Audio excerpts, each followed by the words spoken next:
Hi everyone. Hopefully after you got done going through handout 8.12, and you might still be stuck a little bit on the graphs at the very end, and that's perfectly understandable. We're going to go ahead and start moving into mass spring oscillation. So some of what I give you today for the note pages might help out a little bit. And then I will save until Monday before I start giving a bunch of practice problems, because these questions are going to get very lengthy. This is the main part of Unit 8 coming here in the next couple of sessions. And then we'll have 3 or 4 practice worksheets after that to be able to try to start getting this stuff down. So it might be a little bit confusing to start off with. Before we get into the notes, I wanted to show what we are currently going to be getting into. I know on the simulation you saw a vertical mass spring oscillator by when you lifted that PhET simulation up to the unstrained length and then dropped it, you ended up getting that vertical oscillation up and down. Most of the problems that the AP ask on these mass spring systems are all horizontal. So I went ahead and set up an algorithm real quick so that I could demonstrate this, and then I'll get into the notes with a lot of the different verbiage and terminology and so on. Most of my simulations that I had from online resources over the last several years, all of a sudden this year I went back to every one of them and they stopped working. So we'll get this figured out as we're going. Okay, so what I have here is I've got this spring between this block over here is fixed into place. So this is our mass. This spring is right now in its unstrained state. I have given this block a velocity, of negative 2 meters per second initial velocity. So it is going to start moving to the left to start off with. Okay? And I have a position versus time graph on the screen. What happens with mass spring systems, as we'll see here in a little bit, since the spring is an ideal spring and energy is conserved, we're looking at this only in a one-dimensional perspective, but we're going to try to start visualizing this in 2 dimensions here in just a second. So when I hit play, we will see that based on the motion, the position time graph starts at the midpoint. It goes to the maximum negative position since it was going to the left. Then it comes back to the midpoint. Then it comes back up to the maximum positive position, and on, forming a sinusoidal graph for position versus time. Now, what happens with this, and some of you guys that have not had pre-calc yet, if you're just down Algebra 2, you have not gotten to this stuff in the math classes, I will keep this very simple for you. This is called a negative sine wave, so it starts at the midpoint and goes down. If it starts at the midpoint and goes up, it is a sine wave. If it starts at the highest position and then starts going down, that is a cosine graph. And then if it starts down here and begins going up, that is a negative cosine graph. So those are the only 4 that we're going to have to deal with for our class. But what I want to make sure is we're moving into this that we understand this is still a position versus time graph, so slopes are velocities. So notice that the maximum negative slope is right in the midpoint. We go over here to the midpoint, the maximum positive slope, and so on. So the object is moving the fastest when it is in the middle position. Down at the bottom, the slope is 0, as it's 0 at the top as well.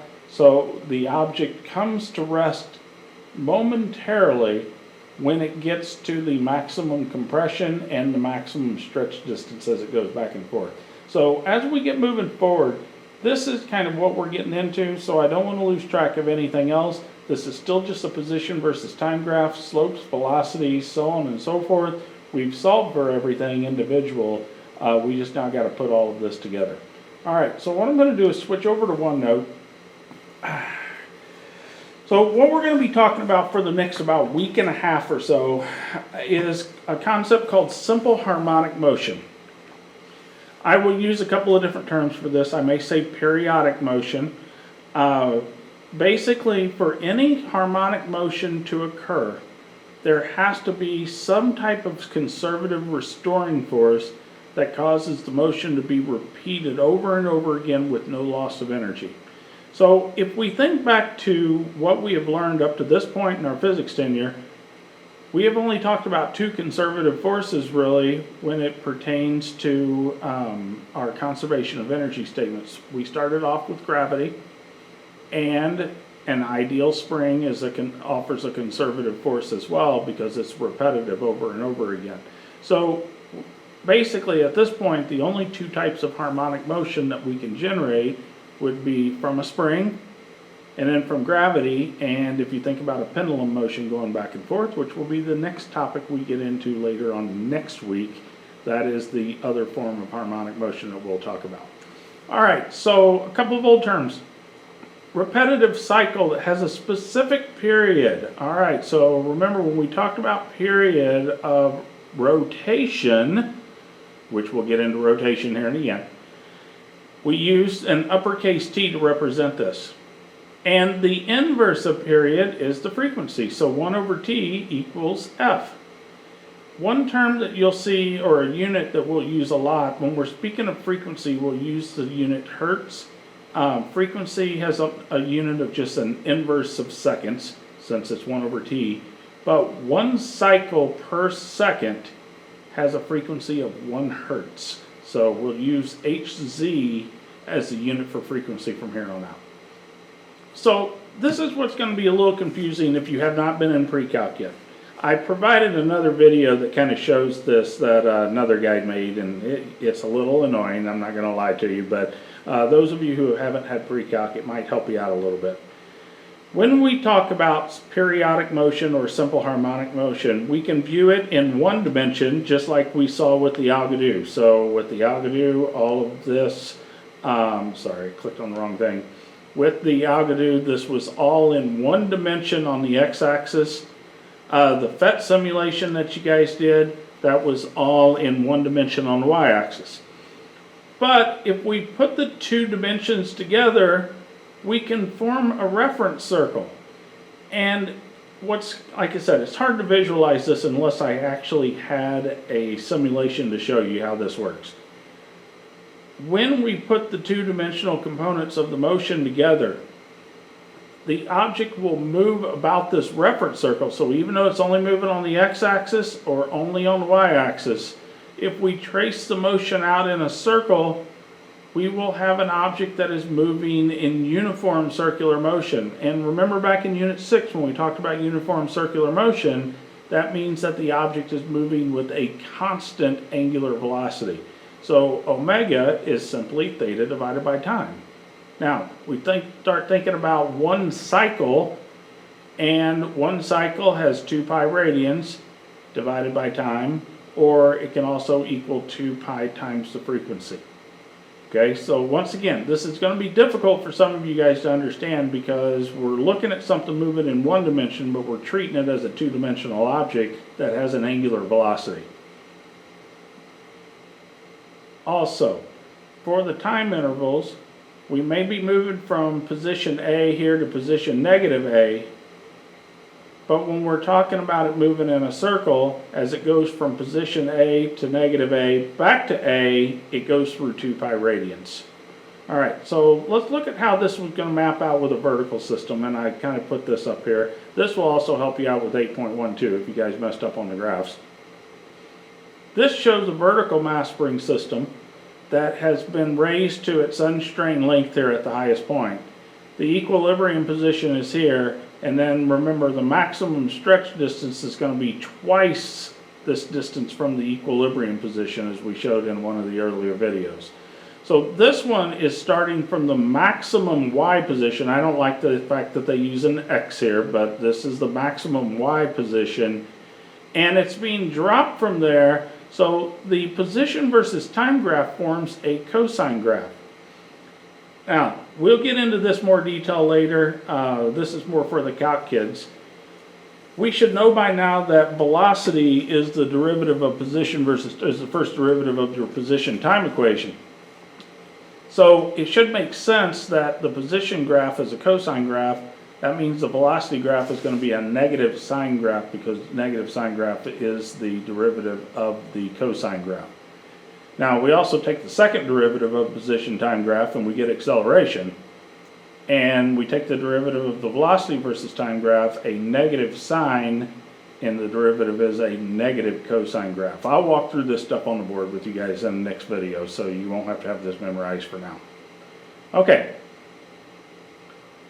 so we're going back up to this particular image here of the reference circle, okay? And actually, for a minute, I'm going to delete this just to get it out of the picture. In the diagram above, the object moves from a point A at 0 degrees to point uppercase A. So we are going from this position to this position. Notice we can draw a right triangle off of this on the x-axis, and we can also draw a right triangle off of the y-axis. So right now I just want to focus on the x-axis only. If we look at this position, the vertical side is the opposite side of the triangle, and this side is the adjacent side of the triangle. So if we had our mass spring system starting from here and moving leftward like we just saw, our object started in the middle. This one's starting on the right. Then the object's position with respect to the center is this x-axis. If we have a vertical system where we just start the object at rest and give it a quick push upwards, now the object position is along this vertical axis from the center point. Okay? The radius of the circle is the hypotenuse. Now, what we will use for the radius of the circle, and I know the diagram has a lowercase a right here, we are going to use an uppercase A to represent the radius of the circle. So if that's the case, then if we're solving for the x-axis, we have the radius of the circle is the hypotenuse of A, and the x-axis is here, so we will be using the cosine function on the x-axis. The y is the opposite side of the triangle, so we will be saying, and we will be using the sine function because opposite over the hypotenuse of A. The radius of the circle on these mass spring system oscillations will be called the amplitude.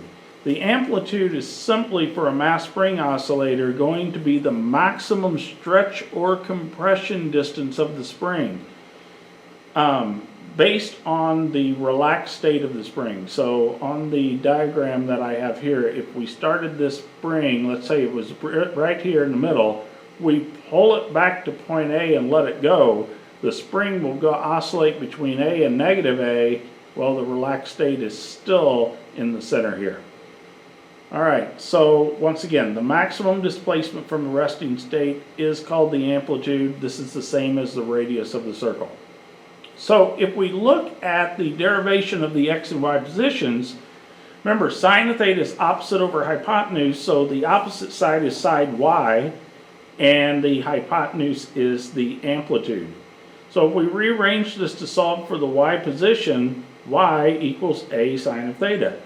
Same thing on the x-axis, cosine is adjacent over hypotenuse, so x over a, if we rearrange that to solve for the x position, x equals a cosine of theta.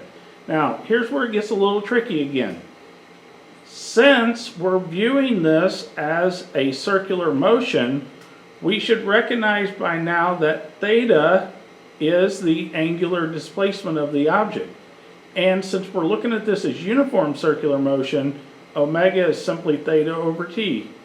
So theta equals omega t, so we can sub this in to write a position as a function of time equation.